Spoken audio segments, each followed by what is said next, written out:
Magkano nga ba yung puhunan namin sa pagpapatayo ng aming bigasan business?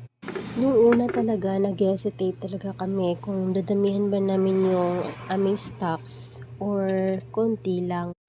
Kasi nga, baguhan pa lang kami dito sa negosyong ito, hindi namin alam kung mag-click ba o hindi. Nagsimula kami sa 70 sack. Yung 25 sacks doon ay inutang lang namin sa aking brother-in-law dahil nauna siyang nagnegosyo ng bigas. Noong first and second month ay wala talaga kami tubo.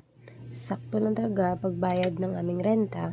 Medyo kalakihan talaga yung renta namin dito, tsaka malayo pa talaga sa palengke. After ng second month, merong nagtiwala sa amin at kumukuha na siya ng 20 na sakong bigas hanggang 30 up.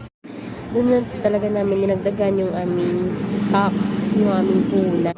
Yung puhunan talaga namin is umaabot ng 100,000. Kasali na yung lahat ng preparations, stocks, at saka yung 2 months advance sa rentals. Meron galing nagtitiwala sa amin na nag-order ng 20 sacks, 25, 30. At ngayon, patuloy pa rin kami nagsisikap at meron na lang kaming dinagdag na mga fees ito sa aming tindahan.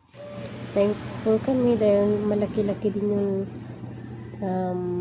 tindahan na pinila namin. Hindi pa naman kami successful pero patuloy pa rin kaming lumalaban. Sana na-inspire din kayo at makaidiya ng pagpapatayo ng bigasan business.